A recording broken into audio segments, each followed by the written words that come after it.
El tema de esta noche es la Gran Babilonia. Vamos a estudiar en esta noche aquello que hemos escuchado en muchas ocasiones de Babilonia, porque oímos hablar en la Biblia que existe una gran ramera, que existe Babilonia, que existe todas estas cosas, pero muchas veces lo tomamos como referencia geográfica y nada más. De todas maneras, entonces vamos a estudiar esta parte que nos habla Apocalipsis 17 del 1 al 5. Dice el Señor: la misteriosa, vi una mujer, dice la palabra, vi una mujer, atención, vestida de púrpura y escarlata. Tenga presente por favor los colores que son muy significativos.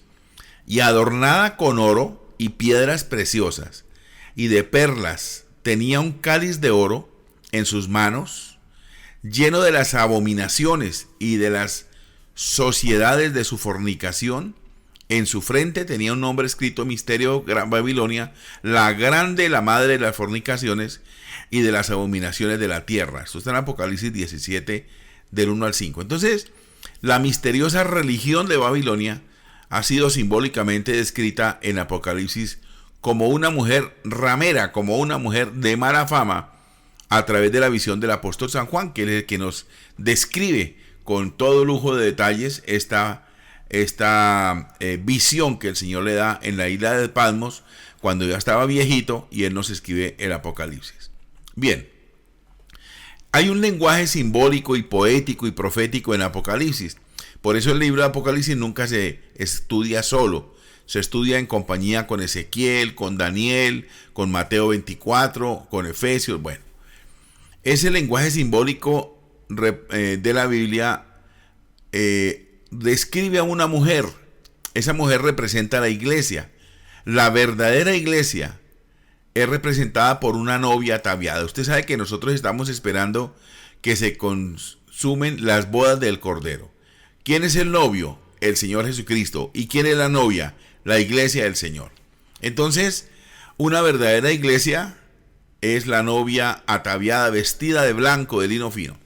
Ahora, también es una virgen casta, una mujer sin mancha. Efesios 5:27 dice: a fin de presentársela a sí mismo una iglesia gloriosa, que no tuviese mancha ni arruga ni cosa semejante, sino que fuese santa y sin mancha. Una vez más, aquí la iglesia está representada por una mujer. Pero la mujer que describe Apocalipsis es totalmente contraria. Es decir, es corrompida, es sucia y es llamada ramera. Aquí hacemos una gran comparación. El sistema religioso descrito aquí es el de una iglesia falsa, una iglesia corrompida, y la Biblia la llama misterio, la llama Babilonia. Entonces vamos a estudiar dónde fue que arrancó Babilonia. Vamos a ir a la Biblia. Comienzo de Babilonia. Génesis capítulo 11, versículo 2. Aquí tengo la Biblia. Génesis 11 y 2. Dice así: cuando la gente migraba desde el oriente, encontraron una planicie en la tierra de Sinar y ahí se quedaron a vivir. Bien. Segundo, era una tierra habitada por animales salvajes. Éxodo 23, 29 y 30. Éxodo 23, 29 y 30. Dice así: en tiempo de cosecha me darás tu primer fruto. Éxodo 23, 22. 23, 29 y 30. Dice así: yo no los voy a echar en un solo año para que los animales salvajes no se multipliquen en tu contra al ver la tierra abandonada. Los voy a expulsar de tu presencia lentamente, y así tendrás tiempo de reproducirte lo suficiente como para ocupar la tierra. Aquí está hablando de Nimrod, un líder poderoso que se levantó después de haber caído la torre de Babel. Él se levanta como protector, como el cazador que reúne a la gente. La gente andaba errante, pero él reúne, Nimrod. Recuerden ese nombre. Nimrod reúne a la gente y comienza a convertirse en un protector, inicialmente en un protector. Lo que pasa es que al final se corrompe. Veamos Génesis 10, 8 y 9. Génesis 10, 8 y 9. Dice así. Cus fue el padre de Nimrod, quien fue el primer héroe de la tierra. Fue un cazador muy valiente ante el Señor. Por eso la gente decía, aquel es como Nimrod, cazador muy valiente ante el Señor. Note usted, por favor, que estamos hablando de Génesis. Está apenas comenzando la tierra, apenas está comenzando a edificarse la tierra y a poblarse la humanidad. Este era un líder poderoso, se hizo famoso. Por favor, eviten entrar con la cámara encendida. Es muy fácil ponerle ahí el dedito a la cámara para que no haya distracción. Permítame ver si lo puedo yo desactivar desde acá. Sí. Entonces, era un hombre muy poderoso, un hombre muy famoso. Se le atribuían extraordinarias proezas. Todo esto es bueno que lo tengamos en cuenta porque es lo que vamos a ver en la religión actual. Luego dice que organizó ciudades, les puso murallas y se autonombró rey. Fue el primer rey en la Biblia. Lo encontramos en Génesis 10:10. Ahora, ¿quién fue Nimrod? Fue un rey que no tenía temor de Dios. Era a la vez sacerdote de una idolatría completamente diabólica. Pues claro, si desconocía a Dios, pues al Dios que adoraba era un asunto diabólico. Cometía toda clase de atrocidades. Al principio fue buena gente, cazador, protector, pero después al convertirse en un rey que todo el mundo le tenía miedo, pues mataba al que quería, se robaba las tierras del que quería, y murió, y de acuerdo a la leyenda, su cuerpo fue cortado en pedazos y enviado a varias ciudades. O sea, hubo alguien que tomó a Nimrod, lo mató, lo picó en pedacitos y cada pedazo lo mandó a diferentes ciudades para que aprendieran. La Biblia registra estas prácticas, eso era lo que se hacía en esa época, y lo encuentra usted en Génesis 29 y en 1 de Samuel. Ahí encuentra usted descripción de cómo mataban a la gente y la picaban en pedazos y la entregaban en ciudades para que la gente aprendiera.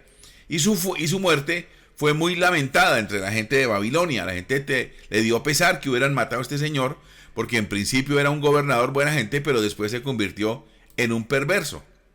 Ahora, cuando muere Nimrod, su esposa, tengan presente ese nombre, la esposa se llama Semiramis, y es la que toma el mando y ella empieza a gestionar una religión completamente babilónica que se desarrolló todavía más. Entonces la esposa lo proclamó a Nimrod, lo proclamó el dios solar. Ojo, porque de todos estos nombres y fechas y lugares procede la Navidad, proceden muchas de las fiestas paganas que el mundo católico romano celebra. Ahora, su esposa Semiramis dijo que su esposo era un dios, había sido un dios.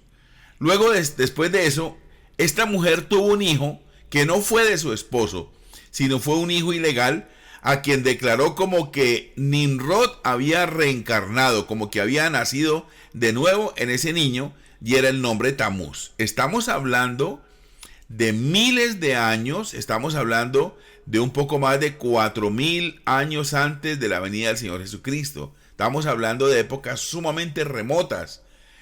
Y este niño, al nacer, la mamá lo presenta como el Nimrod nacido de nuevo, y le pusieron por nombre Tamuz. Ella había escuchado de la profecía de Génesis 3:15, donde dice que el Señor sería maltratado en la cruz del Calvario y que al mismo tiempo él le aplastaría la cabeza a la serpiente. Eso fue muy conocido cuando ocurrió el pecado de Adán y Eva. Ahora, Satanás engañó a una mujer para que pecara.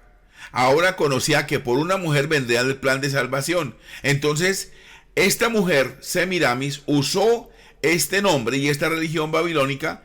Recordemos que el diablo es el gran falsificador. Ahora, nace una falsa adoración. Mire desde dónde. Semiramis falsificó el plan de Dios.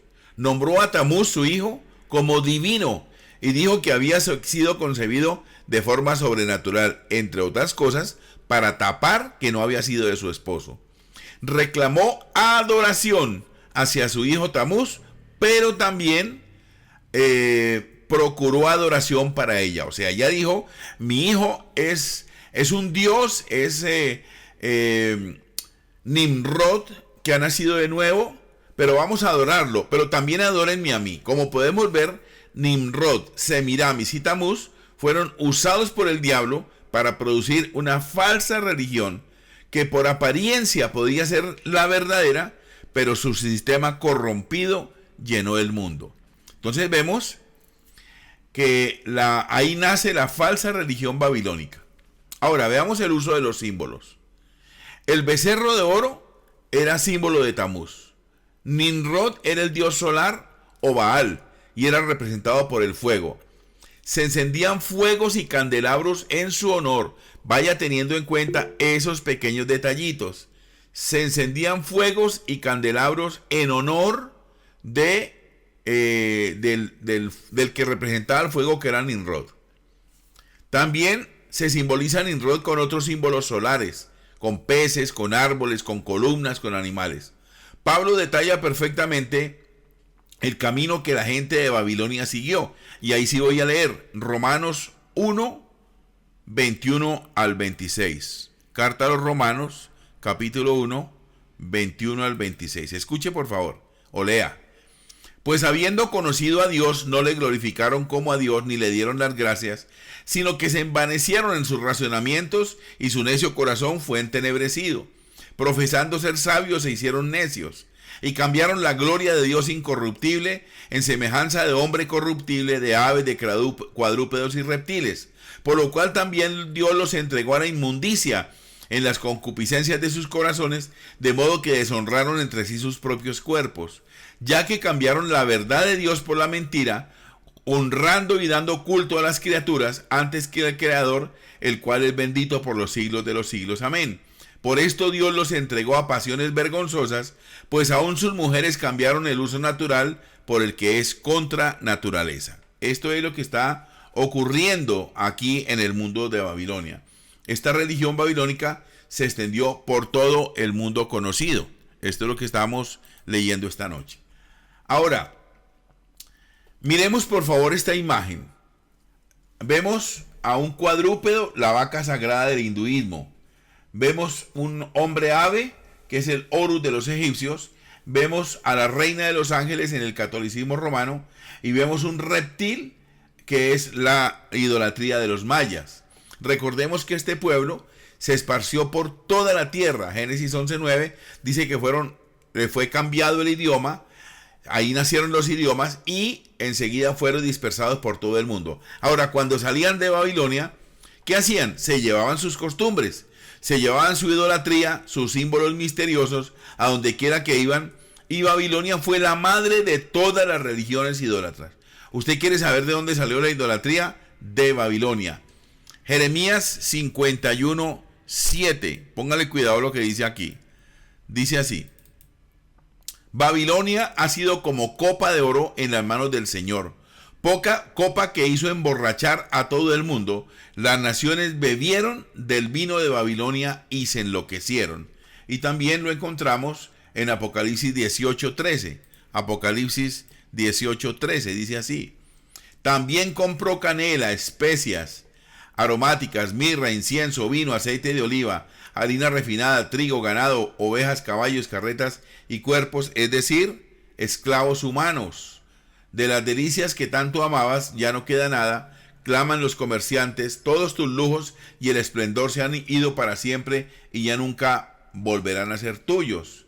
Ahora, Heródoto, un famoso historiador, prueba que Babilonia y su religión pagana se extendió por toda la tierra.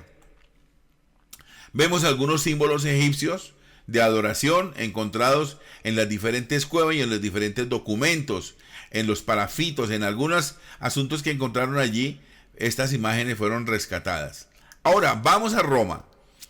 Otras religiones como Egipto adoptaron el más viejo sistema religioso, la Babilonia diabólica.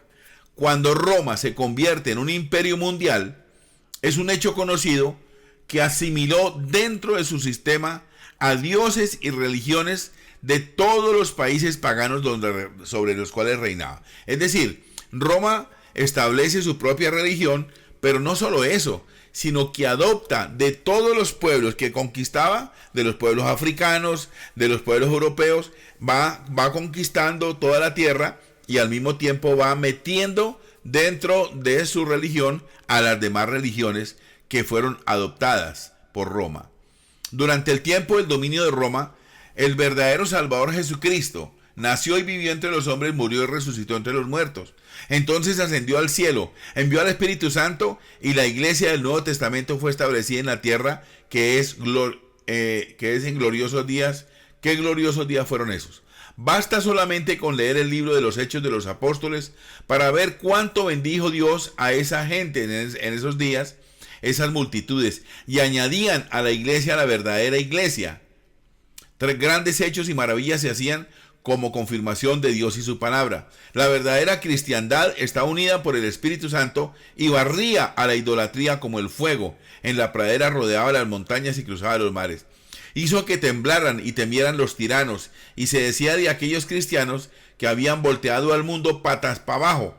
Así era su mensaje y su espíritu lleno de poder. Pero ¿qué pasó? No habían pasado muchos años cuando comenzaron a proclamarse algunos hombres como señores sobre el pueblo de Dios, tomando el sitio del Espíritu Santo en vez de conquistar por medios espirituales y verdaderos como le habían hecho en los primeros días. Estos empezaron a cambiar la verdad y a implantar sus propias ideas y métodos, y se comenzaron a hacer intentos de unir el paganismo con la cristiandad. O sea, la pureza del evangelio, la pureza de la cristiandad comenzó a contaminarse con los paganos o con los impíos. Inclusive en los días cuando el Nuevo Testamento fue escrito, porque Pablo menciona que el misterio de la iniquidad ya está obrando en 2 de Tesalonicenses 2:7, él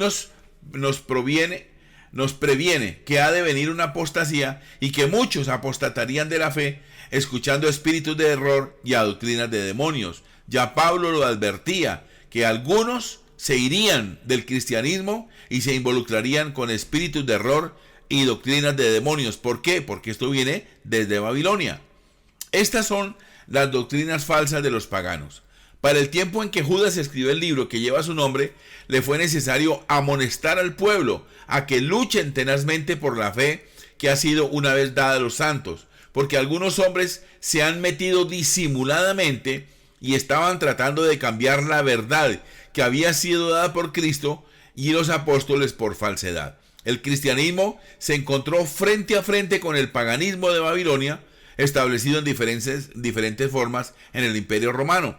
Pero solo algunos cristianos rechazaron o rehusaron tener algo que ver con esas costumbres y creencias. Como resultado de eso sufrieron muchas persecuciones. Usted sabe lo que hizo Roma, que quemaba a los cristianos, los empalaba, los metía entre un palo y los usaban para alumbrar sus patios en sus fiestas, o tiraban allí en el circo romano a los cristianos para que los leones se alimentaran de ellos. Demasiados cristianos fueron acusados falsamente, arrojados a los leones, quemados en estacas y torturados en muchas otras formas. Pero después comenzaron grandes cambios. El emperador de Roma dijo que se había convertido. Se dieron órdenes imperiales por toda Roma para que las persecuciones se acabaran. Se dieron grandes honores a los obispos y a la iglesia de Roma. Comenzó a recibir aceptación y poder, pero se tenía que pagar un precio muy alto. Por todo esto, que se hicieron muchas concesiones al paganismo, en vez de que se separara la iglesia del mundo, ella se unió más bien con el mundo, y el emperador, mostrando favoritismo, exigió un sitio de preeminencia en la iglesia, puesto que en el paganismo los emperadores eran considerados como dioses. Los obispos también se hicieron de un nombre y de un lugar en la religión católica romana. De ahí en adelante comenzaron a surgir mezclas del paganismo con la cristiandad, como lo describen todos los historiadores. Tan alarmante como pueda parecer el mismo paganismo que se originó en Babilonia, ya se había esparcido por las naciones, pues simplemente mezclado con el cristianismo, especialmente en Roma. Esta mezcla produjo lo que hoy en día se conoce como la Iglesia Católica Romana, como han de probar las siguientes lecciones.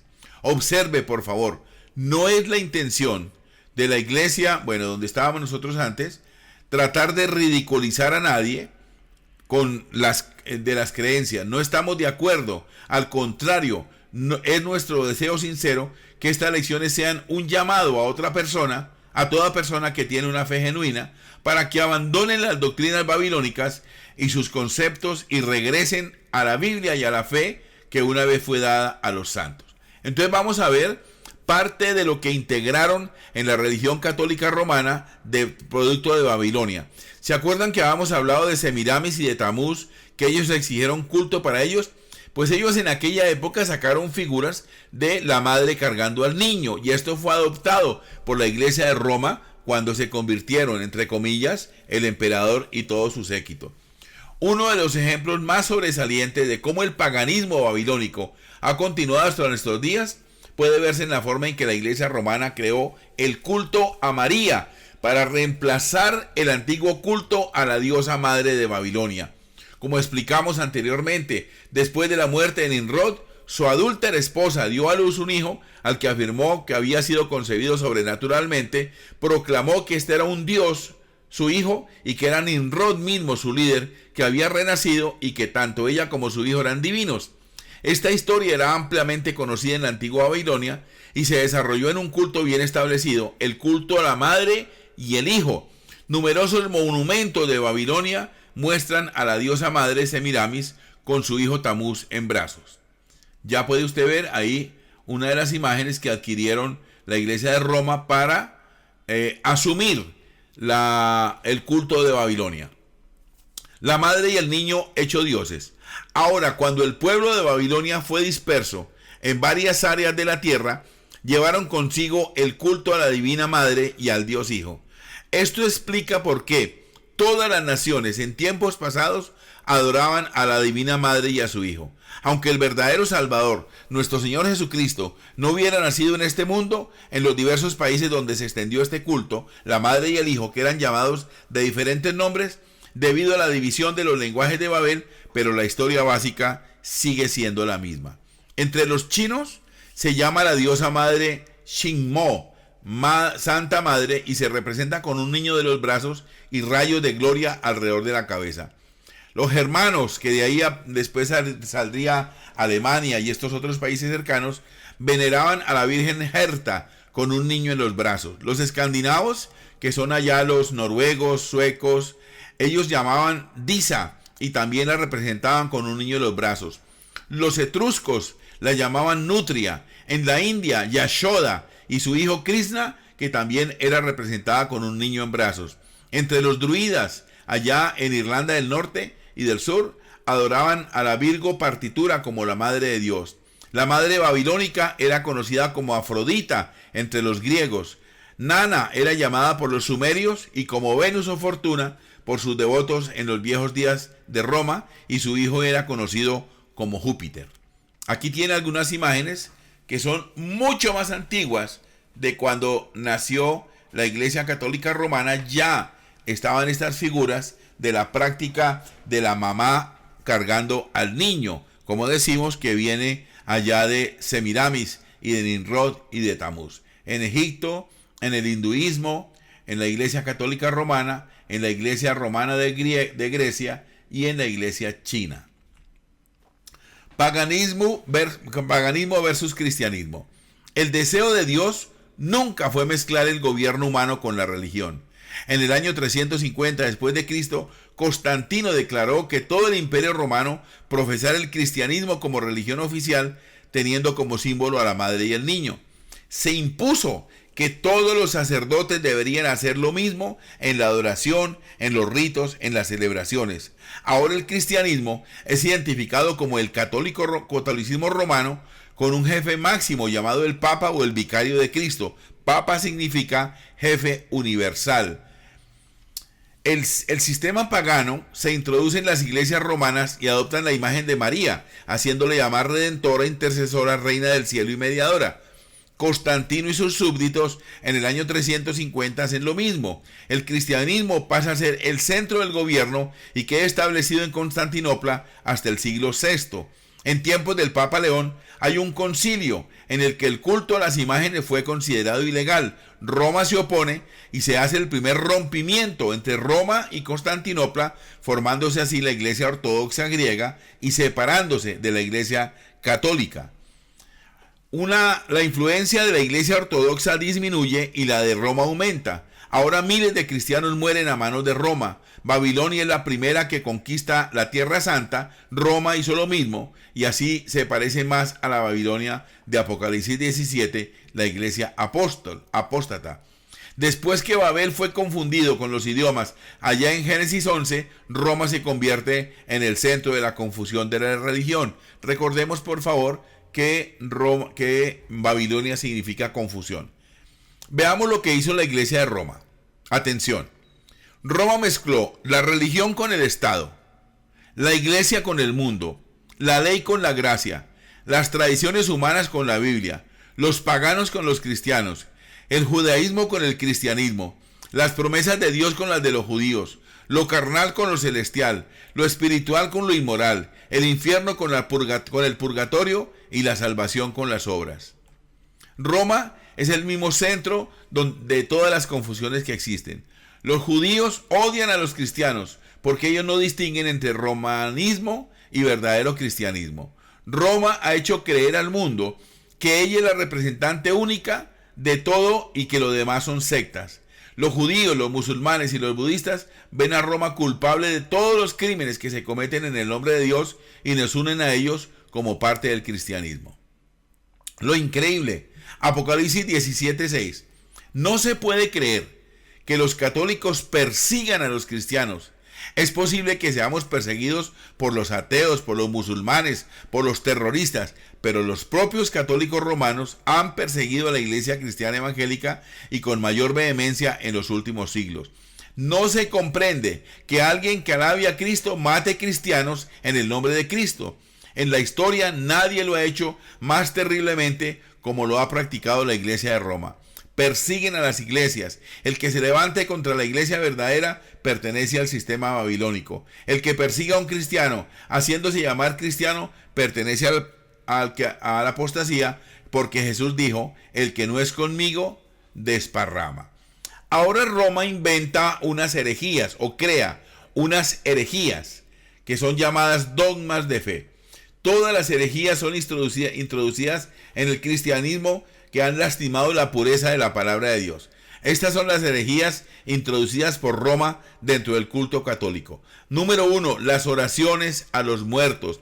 Cuando la Biblia es clara en diferentes partes, donde dice que los muertos ya no tienen nada en este mundo, que ya sus trabajos terminaron, que ellos no oyen ni escuchan donde están, aún así, las oraciones a los muertos o la intercesión a los muertos por medio de misas gregorianas para reducir los años de condena en el purgatorio.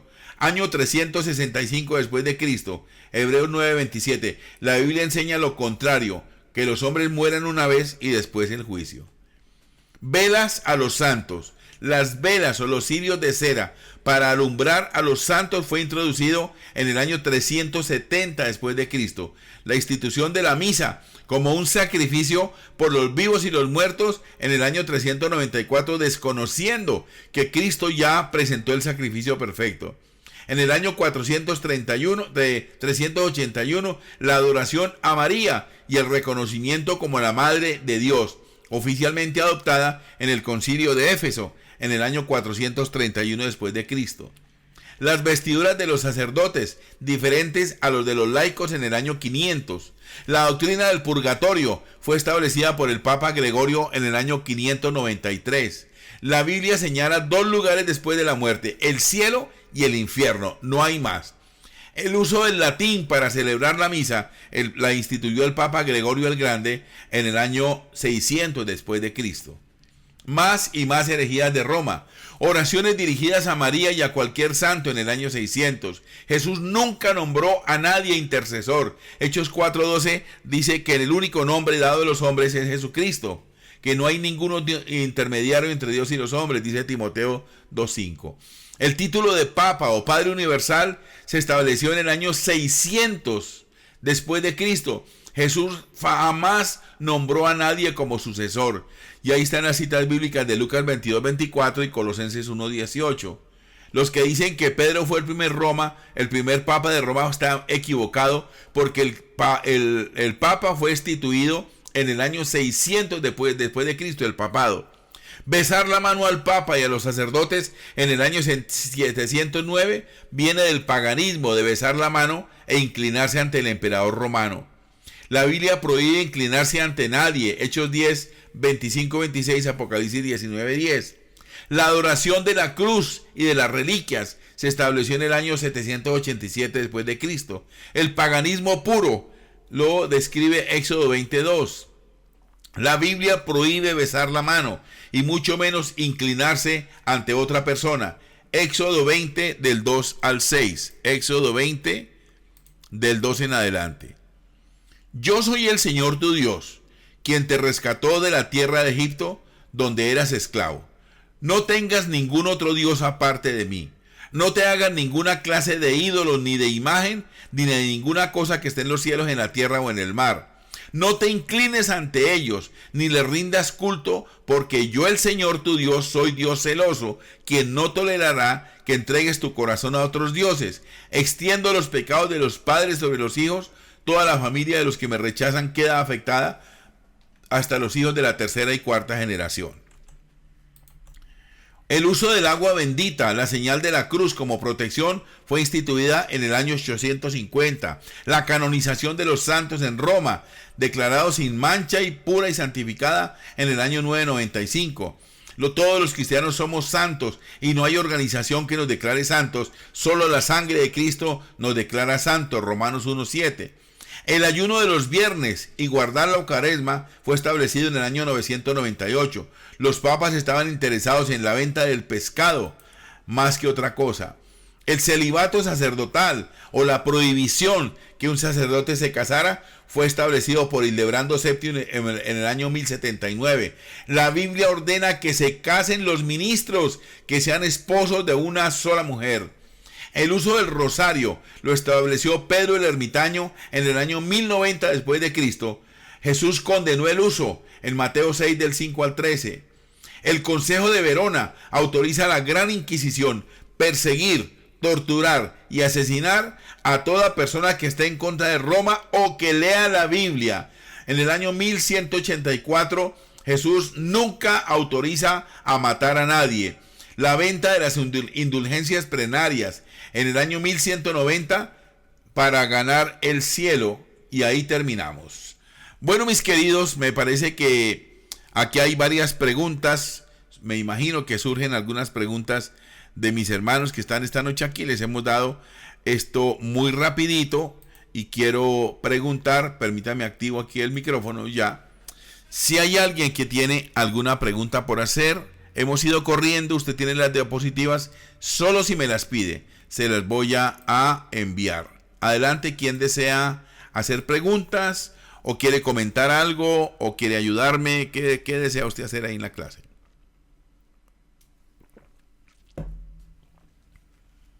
Nos acompaña esta noche el pastor Esdras Pérez, a quien damos la bienvenida.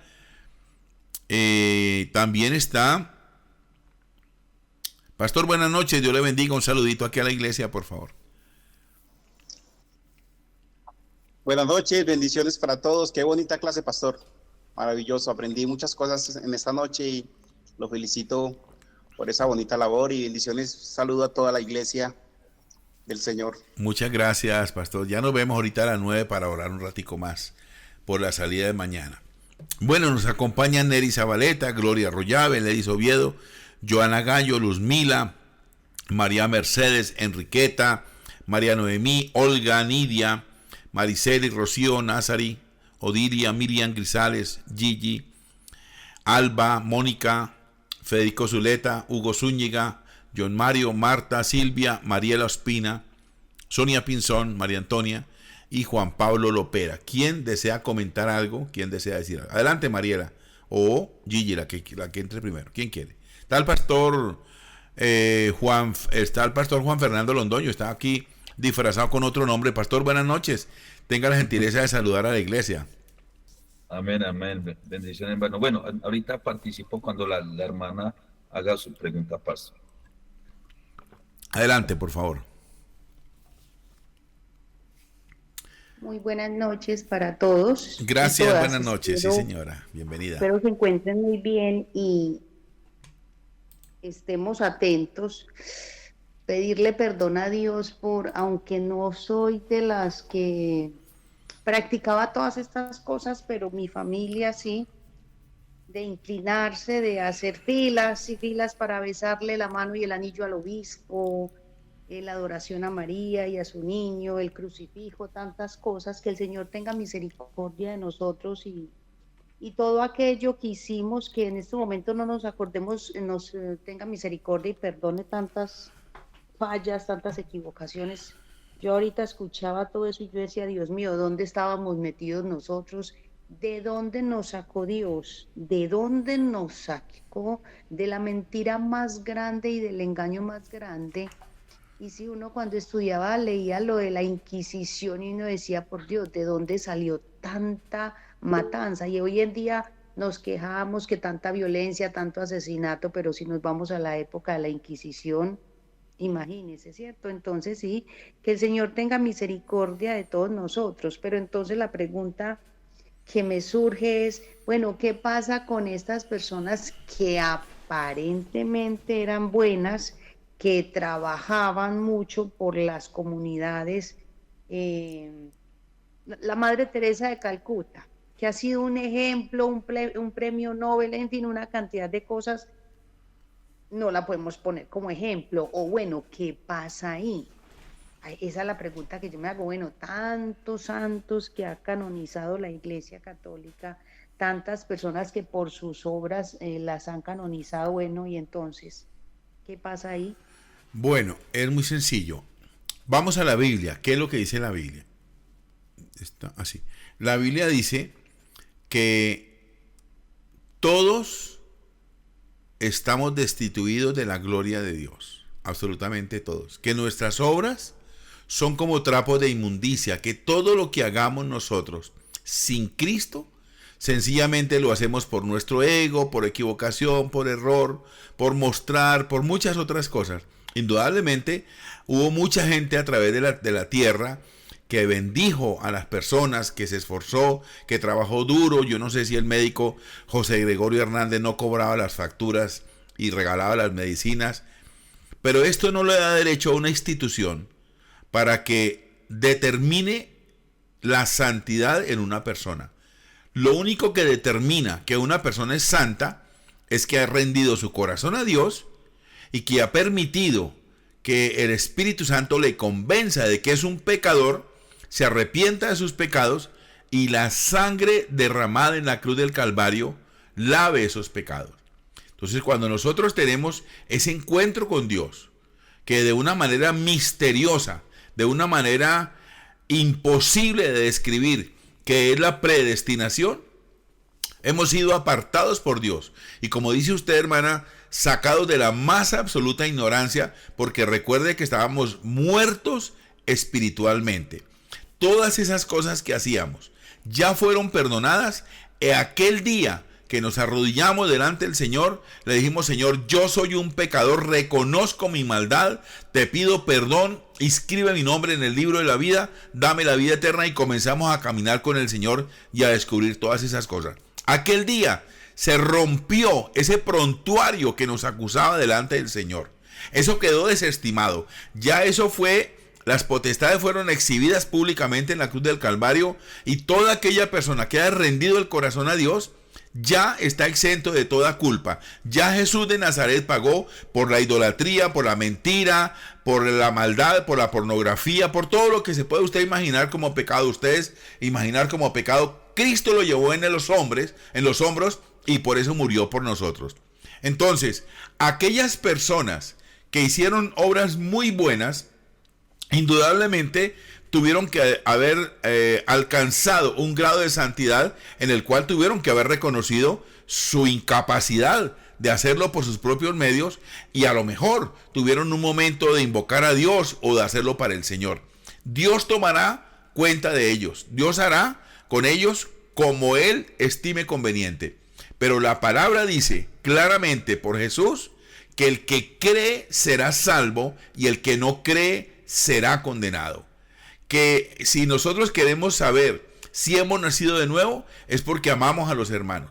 Entonces, aquí hay una mezcla de ideas, pero el punto central es que aquellas personas que reciben a Jesucristo como el Señor y Salvador de su vida, tienen un encuentro personal con Dios, reciben al Espíritu Santo de Dios, se produce una transformación de adentro para afuera, y ahí es cuando comenzamos a hacer obras. Así que la Iglesia Católica Romana está muy equivocada cuando declaran a una persona que es santa sin saber qué tipo de comportamiento, qué tipo de actitud, porque ven la parte externa, pero nunca vieron lo de adentro. Recuerdo una vez que fueron a canonizar a un cura que había muerto y había sido muy buena gente, y ya lo habían declarado santo y todo, y cuando los fueron a sacar los restos de la tumba, encontraron que el cura lo habían enterrado vivo y se había asfixiado con sus propias manos, había metido sus manos dentro de la boca tratando de buscar aire para salvarse. Ahora, la pregunta es, ¿este hombre pudo haber soltado cualquier cantidad de maldiciones a los que lo enterraron vivos o haber renegado contra Dios? Entonces, declarar una persona santa sencillamente por sus obras es un error teológico, porque el único que nos puede declarar santos a nosotros es la sangre derramada en el Calvario por el Señor Jesucristo. Bien, no sé si me queda un poquito claro, hermana Gigi, pero de verdad que los que hicieron obras de pronto pudieran haber tenido en cuenta al Señor, pero si no tuvieron ese encuentro con el Señor, se rindieron como pecadores al Señor, definitivamente sus obras no les sirvieron para nada. ¿Quién más quiere preguntar? Está Mariela Ospina levantando la mano, adelante, y luego Enriqueta García. Adelante, Mariela. O Enrique García, la que quiera hablar. Porque si usted levanta la mano es que está preguntando algo. ¿Quién desea hablar? Pastor Juan Fernando, ahora sí, salúdenos por favor, si es tan amable. Pastor, bendiciones. Bueno, yo fui acólito por varios años en una iglesia aquí en Medellín, en el barrio Caicedo. Pues conozco perfectamente pues muchas cosas de la iglesia tradicional, de la católica, y ahora pues de que soy licenciado en teología y tengo una maestría. Las cosas son muy tremendas, pastor, pero lo único que yo puedo decir es que van a haber sorpresas en el cielo, ¿cierto? Van a haber sorpresas en el cielo. Lo único que Dios conoce es el corazón. Lo que tenemos que hacer es predicar la palabra del Señor a tiempo y fuera de tiempo, ¿cierto? Yo era un católico, apostólico, romano, re malo, borrachín y todo esto. Conozco perfectamente, muy a fondo, porque yo era sacristán casi de la iglesia. Pero cuando Dios tiene un plan y un propósito con uno, Dios lo saca, Dios le revela a uno y le da esa sabiduría tan esencial. El Espíritu Santo quita esas vendas, como dice en Corintios, que Él quita es el vendaje para ver más allá, ¿verdad? Entonces creo de que es un tema muy bueno, pero aquí tampoco podemos hablar quién se va a salvar y quién se va a condenar. Solamente Dios es el que sabe, ¿cierto? Solamente Dios es el que conoce el corazón. Lo que tenemos que hacer es orar por los que estamos vivos, orar para que el Señor nos ayude día a día a predicar su palabra, y los que están en el error, por eso salimos a evangelizar todos los viernes. Para los que están en el error, pues sacarlos, ¿cierto? Sí, en la predestinación o como usted lo quiera llamar, pero ya Dios ya tiene ahí los ojos puestos, las personas que realmente van a entregar su vida a Él, ¿verdad? Solamente tenemos que orar y clamar, y el Espíritu Santo es el que coloca el querer como el hacer por la buena obra, ¿verdad? Ahí les coloqué en el chat un libro de que yo me lo leí. Es un libro muy bueno, excelente, y se llama Babilonia, Misterio Religioso. Ya es donde sale todo lo que es la hostia, la señal, el purgatorio. De ahí muestran todo y examinan todo. Si alguien quiere profundizar más pues en el tema, porque el tema pues es muy bueno, sino que el tiempo es como corto, ¿verdad? Pero el que quiera leer y profundizar, ese libro me parece excelente. Listo, pastor, solamente quería dar como ese pequeño aporte. Sí, gracias, está bien, sí, gracias, es verdad.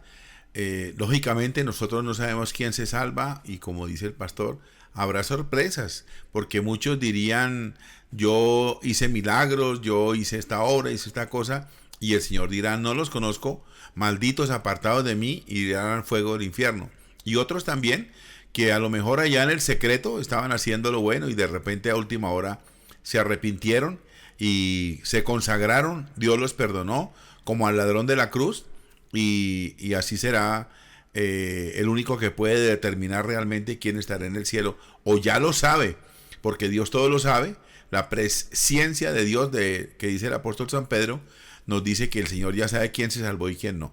Entonces, sí, prediquemos a Cristo. De hecho, esta lección fue sacada de ese libro, Babilonia, Misterio Religioso. Lo tengo en digital para el que lo quiera leer completo en oración. Bien, ¿había alguien más preguntando por allí? ¿Alguien más que quiere preguntar algo, por favor? Henry García, ¿quiere hablar? Porque veo la manita levantada allí.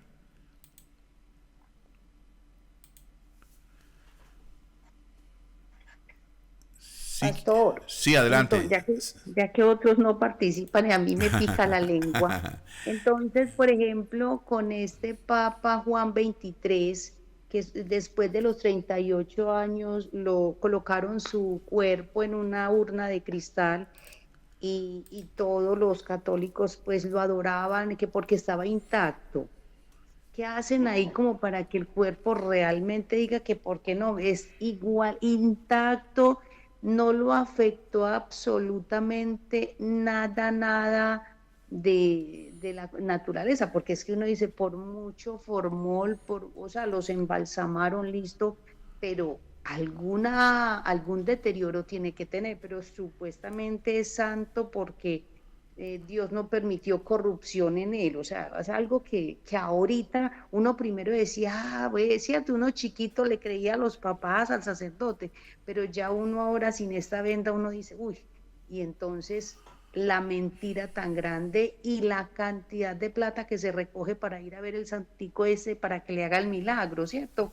Entonces, qué bueno que Sí, nuestros hijos también escuchen sí. esta enseñanza de doctrina bíblica para que abran también los ojos y no digan, ay, es que esto es cuento de mi mamá, de mi papá, de mis abuelos, sino que realmente con los ojos totalmente cegados.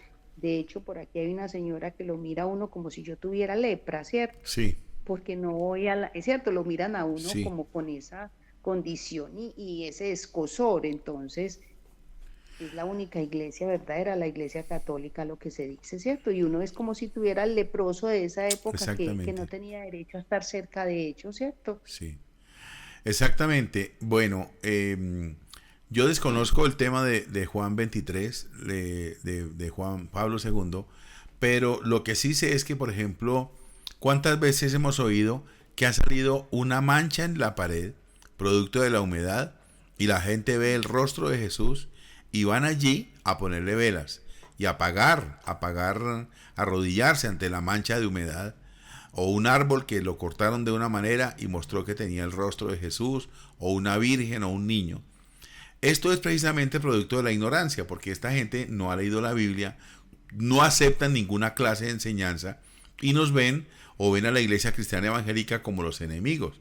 Ya en este estudio veíamos cómo es impresionante cómo el romanismo detesta el cristianismo. Nosotros teníamos, cuando estuvimos de misioneros en Holanda, teníamos un pastor que se oponía a que nosotros entráramos a la cárcel a predicar el evangelio. Pero el sacerdote católico era nuestro compadre para podernos entrar allí a la cárcel. No había otra manera de entrar si no fuera por medio del cura. Y el cura nos dejaba entrar, el cura nos dejaba en la misa. Nosotros participábamos de la misa con Martica y nos ponía a cantar y nos ponía a orar por las personas. Y al final nos daban almuerzo y al final nos prestaba la capilla para que hiciéramos un culto evangélico. Pero el pastor se oponía. Entonces estas son cosas que nosotros desconocemos del mundo espiritual, lo que sí está claro es que la persona que tenga un encuentro personal con el Señor Jesucristo, indudablemente su nombre ya es sellado con el Espíritu Santo y ese sello no lo levanta nadie. Pero aquellos que rechazan, aquellos que se les predica, que se burlan, que niegan, que completamente levantan las manos, se tapan los ojos y dicen: no, yo no creo en ese Dios que me están predicando de la Biblia, yo no creo en lo que la Biblia me dice, yo no creo en esas cosas. Indudablemente yo no creo que vayamos a compartir el cielo con esas personas. Yo no me veo de vecino en el cielo ni con Hitler, ni con Pablo Escobar, ni con esas personas. Entonces, si nos vamos a llevar sorpresas, esas sorpresas serán con aquellos que algún día dijeron que hacían milagros y todo. Pero la persona que no tenga un encuentro personal con Jesús, indudablemente no tendrá participación en el cielo. No lo dice Alonso, no lo dice la Iglesia Virtual Maná para el Planeta, lo dice la Biblia. Las Sagradas Escrituras son claras y contundentes. El que cree sea salvo, el que no cree ya está condenado. Hay más preguntas, hay más personas que están aquí levantando la mano. ¿Quién más desea intervenir? Yo sé que el tema es bastante álgido y bastante extenso. ¿Quién más quería hablar?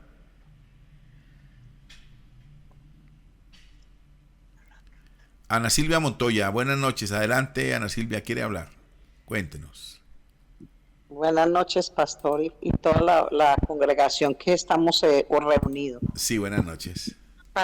Entonces, yo tengo una duda. Entonces, ellos, los católicos, como yo era católica, pues uno dice creer en Dios, ¿cierto? Sí. Entonces, si en ese momento nosotros, o sea, los católicos nos están rechazando que Dios existe. Sí. Entonces, si ellos creen en Dios, creen también en Jesucristo, en el Espíritu Santo. Sí. Entonces, ¿no será que Dios en su infinita misericordia, porque Él es tan misericordioso con todos sus hijos? Claro que yo también lo he leído y digo, bueno, es mi pensamiento. Yo oro para que Él tenga misericordia de toda esa gente que está con el rosario en la mano, que está adorando a los santos, que está comprando las velas, bueno, todas esas cosas.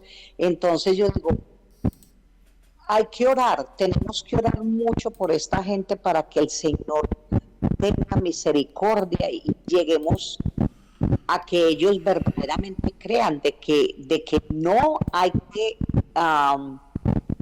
adorar imágenes, que la Virgen no se le debe adorar, que las velas no se deben ver a nadie, menos besarle la mano ni a un sacerdote ni al Papa, porque antes cuando yo era niña, teníamos que besarle la mano al sacerdote. Entonces, yo digo, yo lo he leído en la Biblia que dice que o sea, que las imágenes hechas por estas personas, ellas son como esas imágenes que no ven, ni oyen, ni tienen, ¿sí? Entonces, no sé, yo pienso que ellos dicen creer en Dios, pero tienen al lado todo eso de esas creencias raras que yo también las tenía, no estoy criticando, sino que hay que orar mucho por ellos para que Dios tenga misericordia y podamos ser nosotros que lleguemos ante ellos, a que ellos nos crean, claro, por medio del Espíritu Santo, porque Él es el que da el poder para que ellos puedan creer. También le alegaba yo le preguntaba yo a mi hermana, bueno, ella me decía, ¿usted por qué no volvió a rezar el rosario? Entonces yo le decía, porque el rosario no está en la Biblia. Y ella decía, sí, señora, y le decía yo, pero bueno, hagamos una cosa, muéstreme en la Biblia dónde dice que tenemos que rezar el rosario, y yo soy la primera que empiezo a rezarlo, lo sigo rezando. Pero por eso es que yo no lo rezo, porque yo he leído la Biblia y ahí no dice en ninguna parte, ni siquiera mencionan ese montón de pepitas. Bueno, hablamos así y ella no, pastor, o sea, tengo mucha familia que es católica y no quieren y no quieren y no han podido llegar así a creer de que los santos no se adoran. Entonces hay que orar por los católicos y por mucha gente para que verdaderamente es cierto, Dios tenga misericordia de ellos. Sí, señora. Entonces mi pregunta es esa, si ellos creen según ellos en Dios, en Jesucristo y en el Espíritu Santo, entonces ¿qué hacemos con ellos? Bueno, sí, señora. Gracias por la intervención, Ana Silvia Montoya, desde Arkansas, Estados Unidos. La respuesta es la siguiente. Es indudable que Dios, en su misericordia, va a sacar personas del cristianismo, del romanismo, va a sacar gente de allá. Gente que un día tengan un encuentro con el Señor Jesucristo y nazcan de nuevo. Permitan que el Espíritu Santo les convenza de pecado. Entonces le pregunto, esta gente que cree en Dios, en Jesús, en el Espíritu Santo, y que en la Semana Santa lloran, se arrepienten y toda esta cosa, usted le pregunta, si usted muriera hoy, ¿se iría para el cielo? No, yo no, porque yo no soy lo suficientemente santo como para irme para el cielo. Entonces, cuando no hay, le pregunta a usted, ¿usted es un pecador? ¿O usted es una pecadora? No, yo no he robado ni he matado. ¿Usted ha escuchado esas respuestas? Pues claro que sí. La gente, nosotros cuando salimos a las calles a predicar, esa es la respuesta. Mi amigo, venga para que se arrepienta de sus pecados. No, yo no he robado ni he matado. Entonces, mientras no haya convicción de pecado, mientras no haya un encuentro con el Espíritu Santo de Dios que le convenza realmente que necesita arrepentirse, esta gente seguirá rezando a las vírgenes, yendo a los chorros, yendo a las estatuas, yendo a los sacrificios de rodillas. Pero el día que tengan un encuentro con el Señor Jesucristo, se van a apartar de todo eso y Dios los va a salvar. Indudablemente, millones de católicos romanos serán salvados por la misericordia de Dios. ¿Por qué? Porque ellos van a tener un encuentro con Jesús. Pero mientras la persona persevere en que el Papa sigue siendo el vicario de Cristo en la tierra, usurpando el nombre de Jesús, sigan arrodillándose, poniendo velas, creyendo en el purgatorio y estas cosas, rechazando la Biblia, rechazando el Espíritu Santo. Es que la palabra dice que el único pecado que no perdona el Señor es el rechazo al Espíritu Santo. Al Espíritu Santo. Y es el Espíritu Santo precisamente el que trata de convencerlos a ellos de pecado, de justicia y de juicio. Pero ellos rechazan completamente. No, yo me quedo con el cura, yo me quedo con las velas, yo me quedo con el rosario. Y a propósito del rosario, no está específico en la Biblia que no rece el rosario, pero dice claramente el Señor que cuando nos dirijamos a Él, no hagamos con vanas repeticiones aprendidas de memoria, que no repitamos rezos aprendidos de memoria cuando hablemos con el Señor, que lo hagamos directamente con Él. Entonces el tema es muy amplio, se nos fue la hora.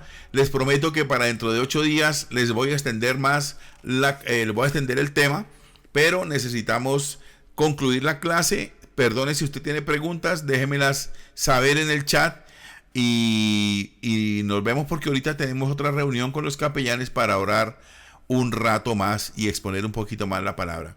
Entonces, todas las preguntas que usted tenga, por favor, me las envía al WhatsApp, si quiere públicamente, y nosotros seguiremos acá, entonces, buscando todos los días la doctrina. Padre, quiero darte gracias en esta hora por el interés tan bonito que han presentado los estudiantes esta noche al conocer más de la doctrina cristiana evangélica. Señor, gracias por la Biblia que nos ha abierto los ojos, gracias por el Espíritu de Dios que nos ha convencido, nos ha llamado a una santificación permanente, Señor amado. Muchas gracias, eterno Padre Celestial. Permite que mis hermanos disfruten esta noche del gozo y la alegría de tener una noche de descanso y de reparación de nuestros órganos, y que nos podamos ver mañana, viernes, a las 6 de la mañana para seguir orando. En Cristo Jesús, muchas gracias a ustedes, al pastor Edras, al pastor Juan y a todos los que han estado aquí esta noche. Les agradezco muchísimo su interés por estar en esta clase. Dios les bendiga, que tengan una linda noche, que el Señor les guarde y les proteja siempre.